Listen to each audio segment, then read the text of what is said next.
Hello friends, नमस्कार। एक बार पुनः आप सभी का हमारे online platform study with GK channel पर हार्दिक स्वागत है। तो आज की हमारी चर्चा का विषय रहेगा राजनीति विज्ञान नागरिक शास्त्र विषय के अंतर्गत आगामी परीक्षाओं की दृष्टि से पाश्चात्य राजनीतिक विचारक, चिंतक, दार्शनिक, महान यूनानी विचारक अरस्तु से जुड़े महत्वपूर्ण स्मरणीय तथ्य एवं महत्वपूर्ण अभ्यास प्रश्नों को देखने का प्रयास करेंगे। तो आइए शुरुआत करते हैं। यदि आप लोग पहली बार हमारे इस चैनल को देख रहे हैं और आपने अभी तक इसे सब्सक्राइब नहीं किया तो आप इसे जरूर सब्सक्राइब करें और पास बने बेल के आइकन को भी जरूर दबाएं ताकि नेक्स्ट टाइम वीडियो सीरीज का नोटिफिकेशन आपके पास तुरंत पहुंच जाए।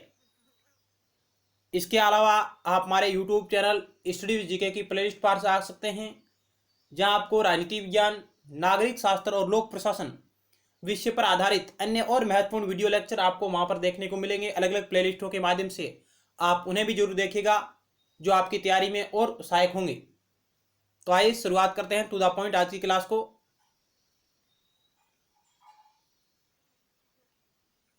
सबसे पहले हम अरस्तु पर आधारित कुछ स्मरणीय तथ्यों को देखेंगे। अरस्तु प्राचीन यूनानी राजनीतिक दार्शनिक हैं, जिन्हें प्राचीन राजनीति विज्ञान का पिता माना जाता है। अरस्तु का जन्म 384 ईसा पूर्व एथेंस स्थित स्टेगिरा नामक स्थान पर हुआ था। इनका जन्म जो यूनान का उपनिवेश था, यानी इनका जन्म एथेंस स्थित स्टेगिरा नामक स्थान पर हुआ जो यूनानी उपनिवेश था। अरस्तु के पिता निकोमाकस मेसोडोनिया के राजा एमिटास द्वितीय के राजवेद थे, यानी इनके पिताजी मेसिडोनिया के राजा एमिटास द्वितीय के राजवेद थे और चिकित्सा जैसे पारिवारिक पेशे के कारण ही अरस्तु को जीव विज्ञान व वैज्ञानिक पत्ति में रुचि थी। अरस्तु को राजनीति विज्ञान के साथ साथ जीव विज्ञान का भी पिता कहा जाता है। अरस्तु महान प्राचीन यूनानी राजनीतिक दार्शनिक प्लेटो के शिष्य और विश्व विजेता की महत्वाकांक्षा रखने वाले सिकंदर के गुरु थे, यानी प्लेटो को शिष्य और सिकंदर के गुरु है अरस्तु जी। अरस्तु ने अपने ज्ञान पिपासु को तृप्त करने के लिए प्लेटो की अकादमी में प्रवेश लिया। अकादमी किसकी संस्था है? प्लेटो महोदय की है, जबकि लाइसियम संस्था है जो अरस्तु की है। यह भी कुछ महत्वपूर्ण फैक्ट है जो डायरेक्ट परीक्षा में आते हैं। आगे चलते हैं। प्लेटो ने अरस्तु को अकादमी का मस्तिष्क, सर्वोत्तम पाठक और ज्ञान का साकार रूप कहा, यानी अरस्तु को अकादमी का मस्तिष्क, सर्वोत्तम पाठक, ज्ञान का साकार रूप कहा जाता है। यह भी महत्वपूर्ण वेरी वेरी मस्ट पॉइंट है। अरस्तु ने अपनी रचनाएं प्लेटो की तरह संवाद शैली में न लिखकर निबंधात्मक शैली में लिखी है, यानी डायलॉग शैली में न लिखकर निबंधात्मक शैली में उन्होंने अपनी रचनाएं लिखी है। अरस्तु ने कई ग्रंथों की रचना की जिन्हें ऑक्सफोर्ड यूनिवर्सिटी ने 12 भागों में प्रकाशित किया है। यह भी कुछ महत्वपूर्ण तथ्य हैं आपके समक्ष। तो अकादमी का मस्तिष्क, सर्वोत्तम पाठक और ज्ञान का साकार रूप अरस्तु को कहा जाता है, प्लेटो ने कहा। आगे चलते हैं। अरस्तु की सबसे महान कृति पॉलिटिक्स, जो भावना व कल्पना पर आधारित नहीं होकर एक व्यवहारवादी यथार्थवादी विचारों से ओतप्रोत रचना है, यानी अरस्तु की सबसे महान कृति पॉलिटिक्स जो भावना व कल्पना पर आधारित नहीं होकर व्यवहारवादी वास्तविक यथार्थवादी विचारों से ओतप्रोत रचना है, जिसे बारकर जैसे विद्वान इस रचना को राजनीतिक चिंतन के क्षेत्र में महान कार्य की संज्ञा देते हैं, यानी पॉलिटिक्स रचना को बारकर जैसे विद्वानों ने इसे महान कार्य की संज्ञा दी है। अरस्तु ने परिवार को प्राकृतिक संस्था, नेचुरल इंस्टीट्यूशन माना है। परिवार भी प्राकृतिक संस्था है, यह अरस्तु मानते हैं।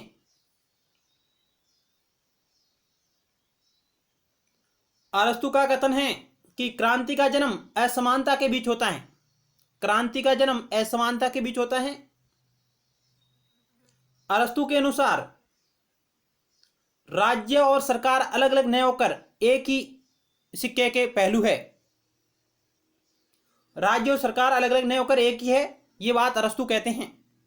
अरस्तु के अनुसार कानून समस्त वासनाओं से मुक्त विवेक है। डायरेक्ट कथन आता है परीक्षा में, कानून समस्त वासनाओं से मुक्त विवेक है। यह कथन किसका है? अरस्तु जी का है। आगे चलते हैं। अरस्तु के अनुसार कानून ईश्वर तथा विवेक की पवित्र वाणी है। यह भी कई बार परीक्षाओं में आया हुआ सवाल है। किस विद्वान के अनुसार कानून ईश्वर तथा विवेक की पवित्र वाणी है? तो उत्तर होगा अरस्तु। कानून समस्त वासनाओं से मुक्त विवेक है, यह भी उत्तर होगा अरस्तु। अरस्तु ने कहा है राज्य के विधायन एवं कार्यपालिका संबंधी कार्यों में भाग लेने वाले नागरिक ही हैं। यानी अरस्तु कहा करते हैं कि राज्य के विधायन व कार्यपालिका संबंधी कार्यों में भाग लेने वाले जो व्यक्ति हैं वह केवल नागरिक ही हैं, यानी नागरिक ही इन कार्यों में भाग ले सकते हैं। अरस्तु के अनुसार शरीर से अलग होने पर भी दास स्वामी के शरीर का अंग है। दास को सबसे महत्वपूर्ण मानते हैं अरस्तु। शरीर से अलग होने पर भी दास स्वामी के शरीर के अंग है। बारकर का कहना है कि पूरे यूरोपीय राजनीतिक जगत की सबसे बड़ी देन संविधानवाद है, जो अरस्तु का ही उपहार है। संविधानवाद का जनक अरस्तु को कहा जाता है, और बारकर जैसे विद्वानों ने भी अरस्तु जी के बारे में कहा है कि पूरे यूरोपीय राजनीतिक जगत की सबसे बड़ी देन संविधानवाद है, जो अरस्तु का ही उपहार है। आगे चलते हैं। प्रोफेसर मैक्सी का कहना है कि अरस्तु प्रथम राजनीतिक वैज्ञानिक था। अरस्तु को प्रथम राजनीतिक वैज्ञानिक की संज्ञा किसने दी है? मैक्सी ने। बी फॉस्टर का मानना है कि अरस्तु सबसे महान प्लेटोवादी है। डायरेक्ट सवाल आते हैं। एक तरफ विचारक और दूसरी तरफ कथन रहेगा कि यह कथन किस विचारक का है। सुमेलित करने वाला भी सवाल आ सकता है और डायरेक्ट भी आ सकता है। तो अरस्तु प्रथम राजनीतिक वैज्ञानिक, मैक्सी, फॉस्टर, अरस्तु सबसे महान प्लेटोवादी हैं। और वर्गीस का कहना है कि अरस्तु का संविधान वर्गीकरण आध्यात्मिक है, संख्यावाचक नहीं है। अरस्तु का संविधान वर्गीकरण आध्यात्मिक है, संख्यावाचक नहीं है। यह बात वर्गीस के द्वारा कही गई है। आगे चलते हैं, कुछ और महत्वपूर्ण तथ्यों के जानने का प्रयास करते हैं। डीजी एलन का कथन है कि प्लेटो का न्याय एक दूसरे के कार्यों में असैफ हैं, जबकि अरस्तु का न्याय योग्यता का मापन है। Very very must. DJ Allen का कथन है कि प्लेटो का न्याय एक दूसरे के कार्यों में असैफ है, जबकि अरस्तु का न्याय योग्यता का मापन है। अरस्तु के अनुसार व्यक्ति के तमाम नैतिक गुण यानी सद्गुणों का व्यवहारिक रूप ही क्या है? न्याय है। अरस्तु के अनुसार व्यक्ति के तमाम नैतिक गुण यानी सद्गुणों का व्यवहारिक रूप ही क्या है? न्याय है। लॉस्की के अनुसार राज्य संबंधी किसी भी सिद्धांत के सिवाय उसके काल के संदर्भ में समझना असंभव है। यहां तक कि लॉस्की इस बात को स्पष्ट करते हैं कि राज्य संबंधी किसी भी सिद्धांत के सिवाय या अलावा उसके काल के संदर्भ में समझना असंभव है, बहुत ही कठिन है। ये बात लॉस्की अरस्तु के बारे में कहते हैं। आगे मैक्स लर्नर जैसे विद्वान आते हैं। उन्होंने कहा कि अरस्तु की पॉलिटिक्स सरकार के विज्ञान और उसकी कला पर एक निबंध है। अरस्तु की पॉलिटिक्स को सरकार के विज्ञान और उसकी कला पर एक निबंध के रूप में उसे संज्ञा प्रदान करते हैं मैक्स लर्नर। आगे आते हैं डीडी मैक्लिवेन। मैक्लिवेन का कथन है कि अरस्तु की पॉलिटिक्स एक व्यवहारिक पुस्तक है और वह प्रथमतः संविधान निर्माता की पथ प्रदर्शिका है।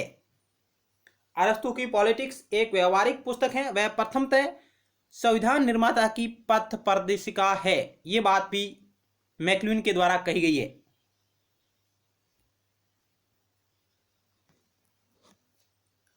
आगे नेक्स्ट एक और महत्वपूर्ण विद्वान आते हैं, फॉस्टर। उन्होंने कहा कि पॉलिटिक्स राजनीतियों की हैंडबुक है। अरस्तु की रचना पॉलिटिक्स को राजनीतिज्ञों की हैंडबुक के रूप में परिभाषित करने का प्रयास करते हैं, जिसमें यूनानी राज्यों के अनुभव से प्राप्त शुद्ध विवेक भरा हुआ है। यानी फॉस्टर का एक और ऊपर कथन आया था, जिसमें उन्होंने कहा था कि अरस्तु सबसे महान प्लेटोवादी है, और यहां फॉस्टर कह रहे हैं कि पॉलिटिक्स राजनीतिकों की हैंडबुक है, जिसमें यूनानी राज्यों के अनुभव से प्राप्त शुद्ध विवेक भरा हुआ है। डायरेक्ट सवाल आएगा। तो ये कुछ महत्वपूर्ण कथन है। आगे चलते हैं। अरस्तु ने कहा कि राज्य व्यक्ति का पूर्वगामी है। राज्य व्यक्ति का पूर्व रूप है, पूर्वगामी है। जैसे कि संपूर्ण वस्तु अंगों से पहले आती है, अर्थात उसने राज्य के आंगिक सिद्धांत का प्रतिपादन किया। अरस्तु ने कहा कि राज्य व्यक्ति का पूर्वगामी है, जैसे कि संपूर्ण जो वस्तु अंगों से पहले आती है। जैसे कि मानव शरीर है जो मानव के अंगों से पूर्व है, उसी प्रकार राज्य व्यक्ति का पूर्वगामी है। अरस्तु के अनुसार राज्य ही समुदायों का सबसे उच्च रूप है और उसका ध्येय मनुष्य की सर्वोच्च भलाई है। राज्य ही समुदायों का सबसे उच्च रूप है और उसका ध्येय मनुष्य की सर्वोच्च भलाई है। यह कथन अरस्तु जी का है। आगे चलते हैं। अरस्तु ने लिखा है कि वह नगर सर्वोत्तम रूप से शासित है जिसमें आनंद प्राप्त करने के अधिकतम अवसर उपलब्ध हो। वह नगर सर्वोत्तम रूप से शासित है जिसमें आनंद प्राप्त करने के अधिकतम अवसर उपलब्ध हो। आगे अरस्तु ने प्रत्येक नागरिक को भिन्न भिन्न अवस्था में भिन्न भिन्न कार्य करने का निर्देश दिया। अरस्तु ने प्रत्येक नागरिक को भिन्न भिन्न अवस्था में भिन्न भिन्न कार्य करने का निर्देश दिया है। अरस्तु ने कहा कि आदर्श राज्य में नागरिकों की संख्या न तो बहुत अधिक और न ही बहुत कम होनी चाहिए। यानी अरस्तु जी कहते हैं कि आदर्श राज्य में नागरिकों की संख्या न तो बहुत अधिक होनी चाहिए, न ही बहुत कम होनी चाहिए, मध्यम होनी चाहिए। डायरेक्ट सवाल आया हुआ है। आगे चलते हैं। अरस्तु के अनुसार सर्वोत्तम सरकार वही है जिसमें मानव जीवन को सर्वोत्तम रूप से शासित करने की योग्यता हो। अरस्तु के अनुसार सर्वोत्तम सरकार वही है जिसमें मानव जीवन को सर्वोत्तम रूप से शासित करने की योग्यता होनी चाहिए। आगे अरस्तु के अनुसार वही राज्य सर्वोत्तम राज्य हैं जिसमें शासन सत्ता मध्यम वर्ग के हाथों में होती है। अरस्तु के अनुसार वही राज्य सर्वोत्तम राज्य हैं जिसमें शासन सत्ता मध्यम वर्ग के हाथों में होती है। आगे चलते हैं। सेबाइन के शब्दों में अरस्तु ने आदर्श राज्य के सिद्धांत का प्रतिपादन नहीं किया, बल्कि राज्य के आदर्श गुणों का भी वर्णन किया है। सेबाइन अरस्तु के बारे में कहते हैं कि अरस्तु ने आदर्श राज्य के सिद्धांतों का प्रतिपादन केवल नहीं किया है, बल्कि राज्य के आदर्श गुणों का भी उन्होंने वर्णन किया है। अरस्तु ने कहा कि शासन व्यवस्था में परिवर्तन का नाम ही क्या है? क्रांति है। शासन व्यवस्था में किसी भी प्रकार का परिवर्तन ही क्रांति है, अरस्तु का कथन है। आगे सर्वजनतंत्र का अर्थ है समस्त जनता के हित के लिए किया जाने वाला शासन, जिसे अरस्तु ने पॉलिटी कहा है। सर्वजनतंत्र रूल ऑफ मैनी का अर्थ है कि समस्त जनता के हित के लिए किया जाने वाला शासन है, जिसे अरस्तु पॉलिटी की संज्ञा देते हैं। आगे बर्गेस जैसे विद्वानों का कहा, उन्होंने कहा कि अरस्तु के शासन का वर्गीकरण वैज्ञानिक एवं ठोस है। बर्गेस कहते हैं कि अरस्तु के शासन का वर्गीकरण वैज्ञानिक और ठोस है। आगे बलनसली का कथन आता है कि अरस्तु का संविधान वर्गीकरण पूर्णतया लौकिक है, क्योंकि उसने धर्म और राजनीति में संबंध स्थापित करने का कोई प्रयत्न नहीं किया। अरस्तु का संविधान वर्गीकरण पूर्णतया लौकिक है, क्योंकि उसने धर्म और राजनीति में संबंध स्थापित करने का कोई प्रयत्न नहीं किया है। आगे अंतिम कथन है हरमन के शब्दों में, अरस्तु का वर्गीकरण मुख्य रूप से न्याय पर आधारित है। उसने न्याय के आधार पर ही संविधानों को शुद्ध व विकृत कहा। बहुत अच्छा सवाल हो सकता है। हरमन के शब्दों में अरस्तु का वर्गीकरण मुख्य रूप से न्याय पर आधारित है और उसने न्याय के आधार पर ही संविधानों को शुद्ध और विकृत रूपों में बांटा है। उन्होंने संविधान को 6 भागों में बांटा है, जिनमें 3 शुद्ध रूप है और 3 विकृत रूप है।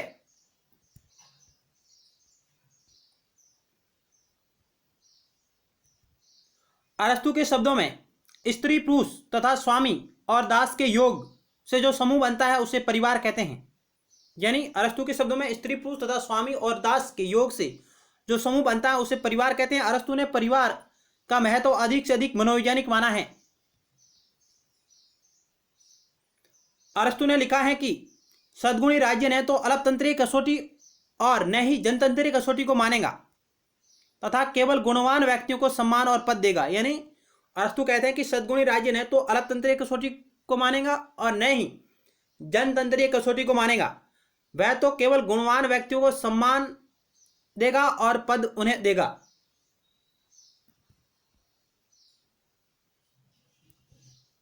वह वस्तु जो संविधान को सबसे अधिक स्थायी बनाती है वह शासन के अनुकूल शिक्षा ग्रहण करती है। इस प्रकार के विचार भी अरस्तु जी द्वारा प्रतिपादित किए गए। आगे चलते हैं, अब कुछ अभ्यास प्रश्नों को देखते हैं। निम्नलिखित में से किसे राजनीति विज्ञान का जनक माना जाता है? बहुत ही इजी सवाल है, तो उत्तर होगा अरस्तु को। अगला सवाल, अरस्तु की अध्ययन पद्धति है तुलनात्मक, आगमनात्मक, ऐतिहासिक, ये सभी।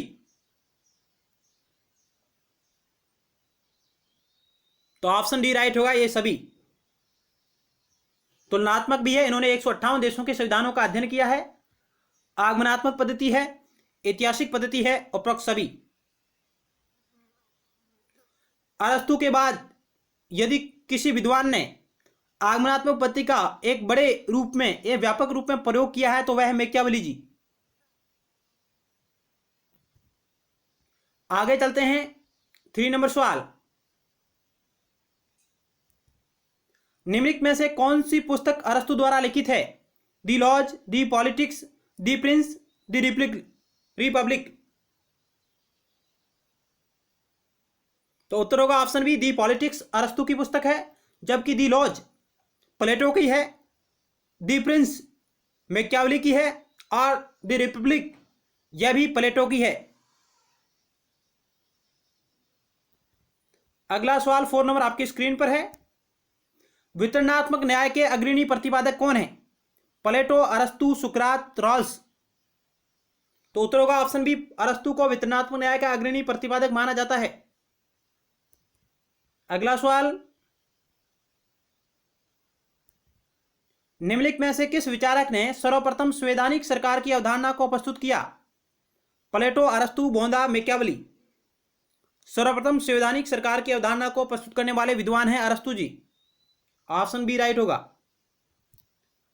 अगला सवाल 6 नंबर है,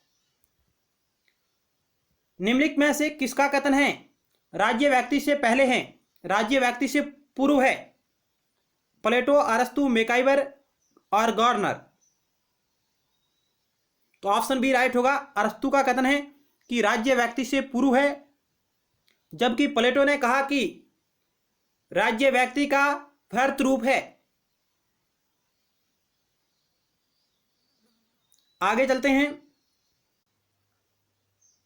आगे नेक्स्ट 7 नंबर सवाल आपकी स्क्रीन पर है, अरस्तु की सर्वाधिक महत्वपूर्ण रचना पॉलिटिक्स को कितने भागों में विभाजित किया गया है?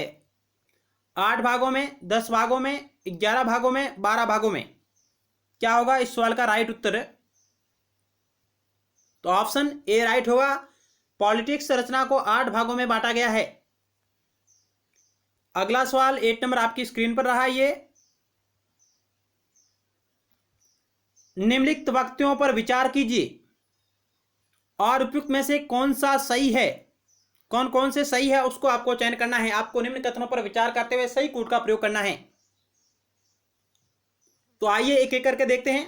अरस्तु ने आनुपातिक समानता के सिद्धांत को प्रस्तुत किया है। दूसरा कथन, अरस्तु के अनुसार व्यक्ति के तमाम नैतिक गुण यानी सद्गुणों का व्यवहारिक रूप ही न्याय है।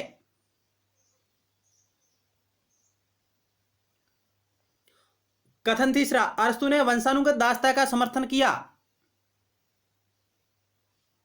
अरस्तु ने दासों, विदेशियों एवं स्त्रियों को नागरिकता प्रदान की। उपयुक्त में से कौन से सही है वो आपको चयन करना है।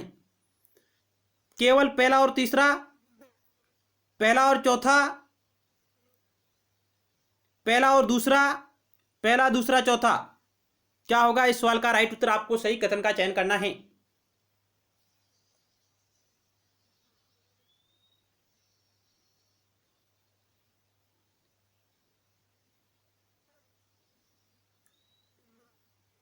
तो आइए राइट उत्तर को चेक करते हैं। ऑप्शन सी राइट होगा, केवल पहला और दूसरा कथन राइट है।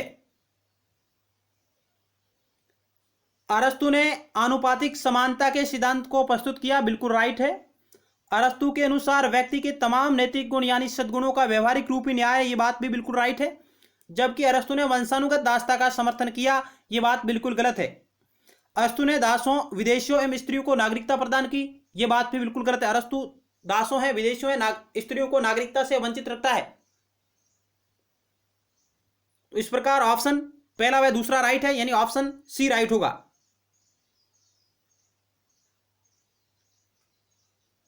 चलते हैं नेक्स्ट सवाल की ओर। 9 नंबर आपकी स्क्रीन पर रहा। अरस्तु को प्रथम राजनीतिक वैज्ञानिक घोषित किया। मैक्सी ने, बार्कर ने, रसेल ने, वेबर ने। तो ऑप्शन ए राइट होगा, प्रोफेसर मैक्सी ने अरस्तु को प्रथम राजनीतिक वैज्ञानिक कहा है। अगला सवाल 10 नंबर आपकी स्क्रीन पर है। अरस्तु के अनुसार तमाम सद्गुणों का योग क्या है? पूर्ण न्याय है, विशिष्ट न्याय है, शोधन न्याय है, वितरणात्मक न्याय है। तो ऑप्शन ए राइट होगा। अरस्तु के अनुसार तमाम सद्गुणों का योग पूर्ण न्याय है। अगला सवाल, निम्नलिखित में से यह किसका विचार है कि समानता अप्राकृतिक एवं अवांछनीय है? समानता अप्राकृतिक एवं अवांछनीय है।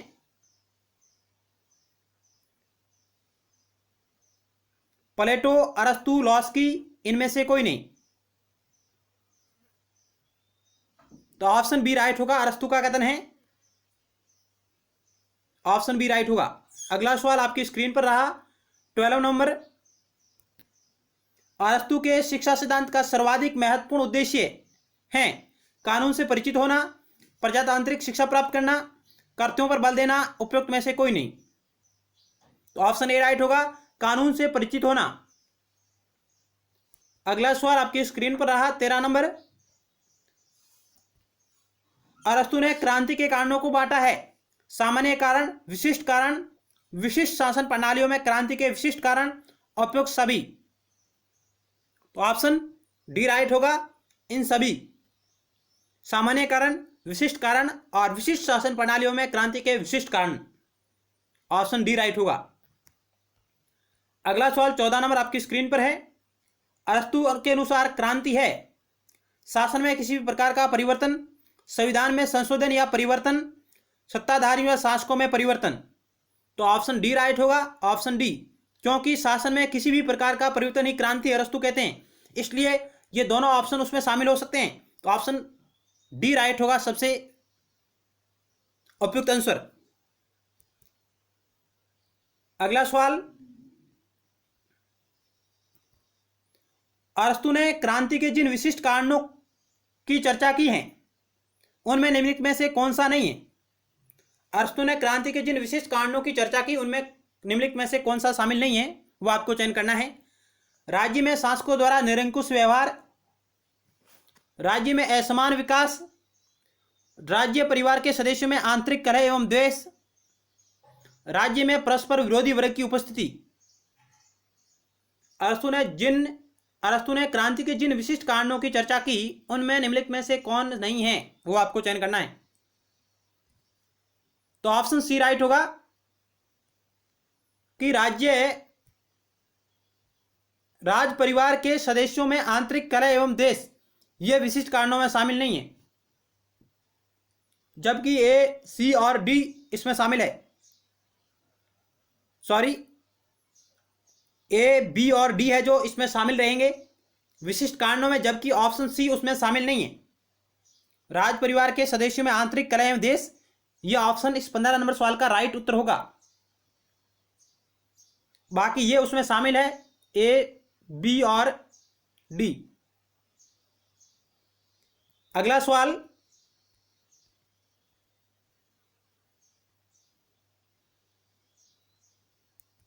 16 नंबर आपकी स्क्रीन पर रहा। निम्नलिखित वाक्यों पर विचार कीजिए।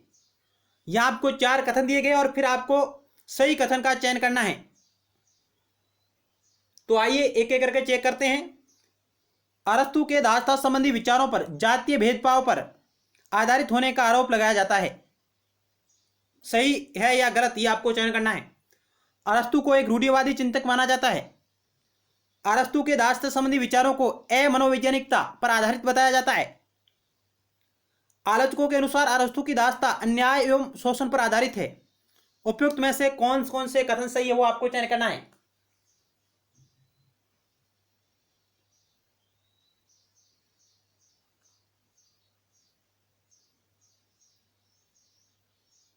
तो आइए राइट उत्तर को चेक करते हैं। ऑप्शन डी राइट होगा। ये सभी कथन बिल्कुल राइट है।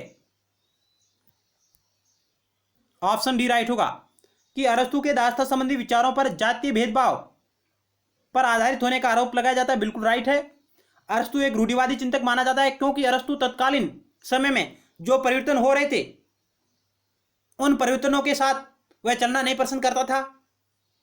अरस्तु के दासता संबंधी विचारों को अमनोवैज्ञानिकता पर आधारित बताया गया है और आलोचकों के अनुसार अरस्तु की दासता अन्याय एवं शोषण पर आधारित है। ये बात भी बिल्कुल राइट है। तो ऑप्शन डी राइट होगा।